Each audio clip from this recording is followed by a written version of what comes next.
Good morning. The BRICS and the Global South countries are reorganizing the trade flows of the world and thereby working around sanctions from Western governments. And then the war in the Persian Gulf and the closure of the Strait of Hormuz have blown up supply chains across non-BRICS countries. Today we're on the helium problem. There are Western sanctions on Russian suppliers of helium, so markets had to find another way to get it. Chinese firms stepped in and now serve as a conduit for helium gas markets by buying surplus supplies and exporting them to other countries, including in Europe, who just pay higher prices for Russian helium by transshipping it via Asia first.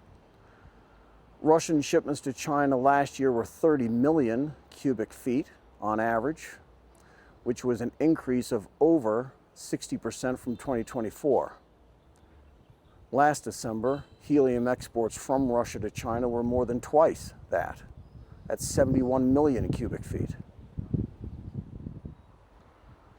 The demand for Russian energy never went away. Russia is a low-cost producer of almost everything. What the BRICS countries have done is build a trading system that gets around all those Western economic sanctions.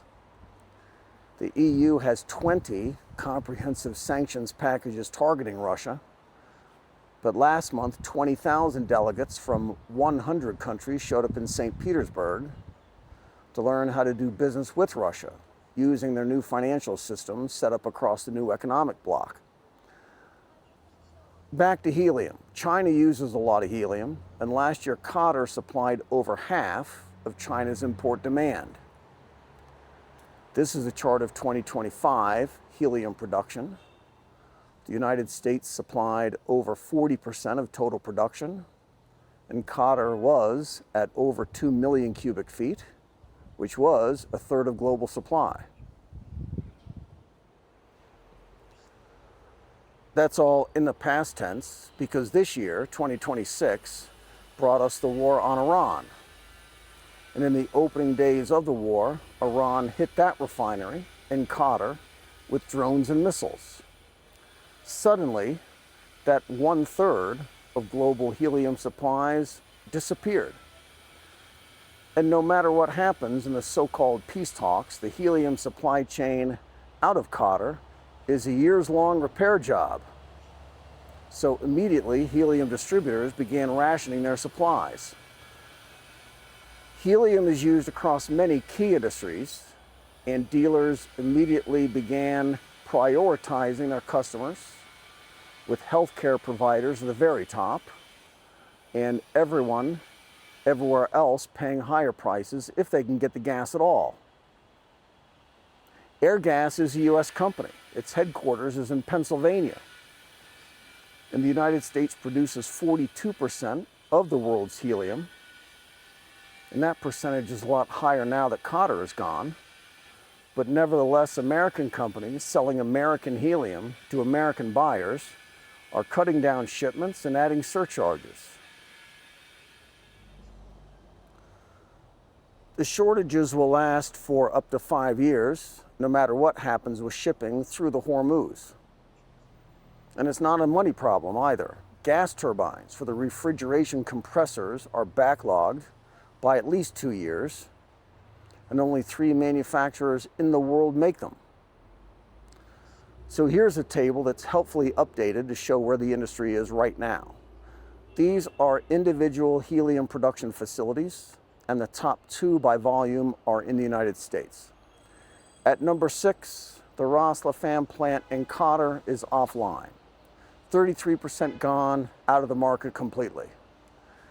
There's Russia at number 11, at about 10% of the market, pre-Iran, but those supplies are under sanction and unavailable to everyone who isn't already working with a Chinese middleman. Unlike other gases, and unlike crude oil, which can be stockpiled over years and drained to keep prices artificially low during wartime, helium cannot. The helium supply chain is wholly reliant on constant production and delivery. And there is another problem with those supercooled containers. There are only 2,000 of them in the world, and a lot of them are stuck in the Gulf.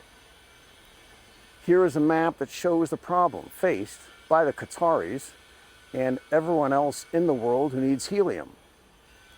There's only one way out. Many of the helium container ships are stuck, and emergency stockpiles, which are small to begin with because of the chemical nature of helium itself, those are all almost gone. Semiconductor manufacturing is a $1 trillion industry, but even chip makers take a back seat to hospitals during a helium shortage. The semiconductor industry is forced to implement allocation tiers to prioritize users there.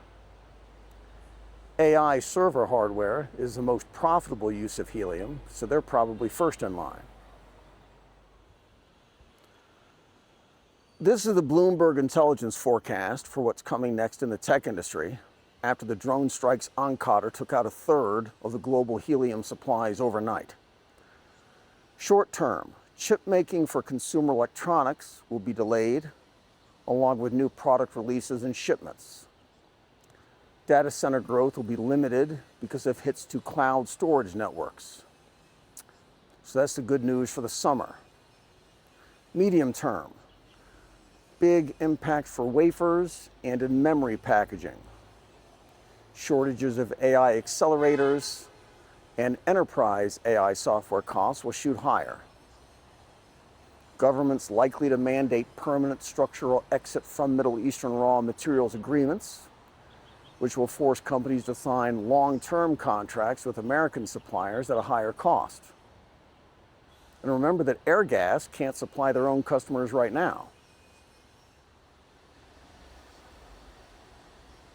Long-term, countries with access to natural gas fields, pipelines, and helium reserves will gain a permanent operational and financial advantage over everyone else.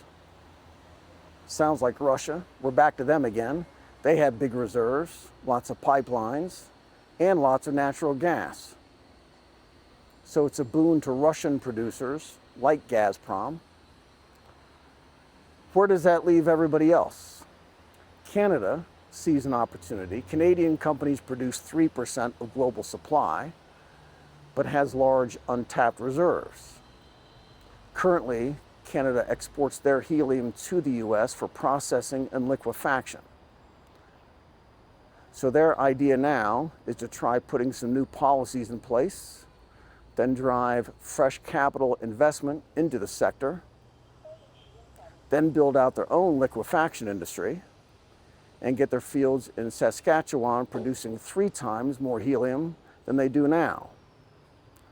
This will create a secure helium supply chain for Canada and their allies 5 years from now, if all that works out. This is Xi'an. Be good.